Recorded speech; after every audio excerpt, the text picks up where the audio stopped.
Isang pinagpalang araw sa inyong lahat. Tayo po ay magninilay sa salita ng Diyos, ang pinagmumulan ng awa at tawa ng ating buhay, ang salitawa.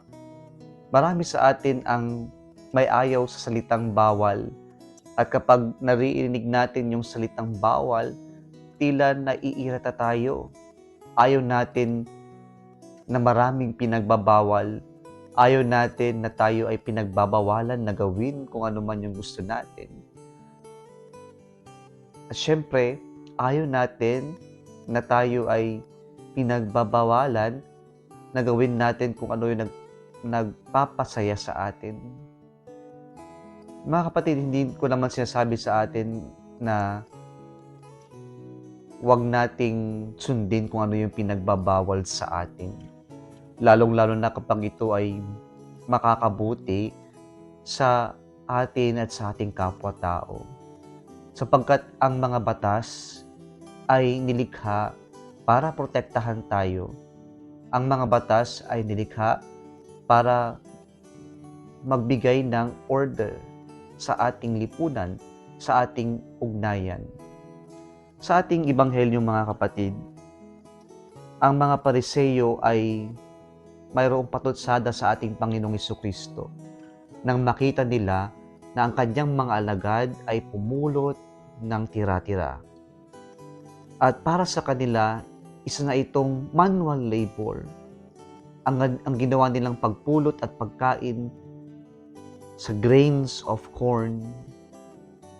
At nang dahil dito, inakusahan ng mga Pariseyo ang mga alagad ni Jesus na lumalabag sa kung ano ang ipinagbabawal sa araw ng pamamahinga na Sabbath day.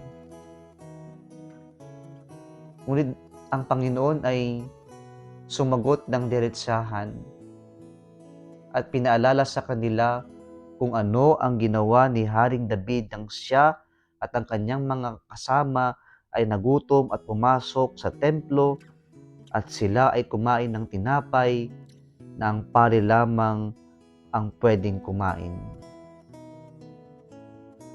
Pinapakita dito ng Panginoon na sa mga batas, napakaganda na sundin natin. Pero huwag lang natin tingnan yung batas sa kanilang letra, ngunit sa kanilang spirito, yung purpose kung bakit mayroon ang batas na yan. At dito, nakakaligtaan natin, mga kapatid, yung awa. Kadalasan nakafocus lang tayo sa kung ano ang bawal. Pero kung titingnan natin yung salitang bawal, naroon sa gitna yung awa. At sana sa ating pag-i-implement ng mga batas o maski ng mga pinagbabawal, mas manaig pa rin yung awa sa kalagayan ng ating kapwa-tao. At makita natin yung mas mahalaga kaysa sa yung maging narrow-minded tayo, yung bang makipot yung ating pagtingin, makitid yung ating pagtingin sa ating kapwa o sa pagsasagawa ng batas. Sana mas manaig pa rin yung pag-ibig, yung espiritu ng batas, at manaig pa rin yung awa para sa ating kapwa. Pangalawang gusto kong nating makita ay yung kahalagahan ng araw ng pamamahinga. Sa mga Hudyo, ito yung ikapitong linggo bilang pagbibigay nilang respeto sa ginawa ng Panginoon na paglikha ng sanlibutan. At sa ikapitong linggo, ang Diyos ay namahinga. Ngunit para sa ating mga Katoliko, ang ating araw ng pamamahinga ay ang unang araw ng linggo. The first day of the week, kung saan ito ay yung araw na muling nabuhay ang Panginoon.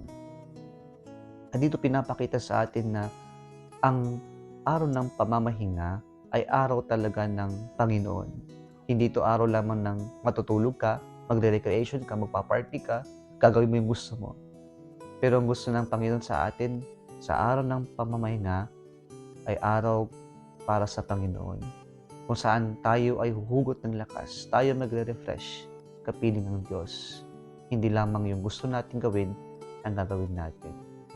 Kaya imbis na maging obligasyon para sa atin, yung pagpunta natin sa simbahan upang magmisa, gawin natin itong isang debosyon kung saan ipinapakita natin ang linggo ay araw ng pamamahinga, ito ay araw para sa Diyos. Muli isang pinagpalang araw sa inyong lahat.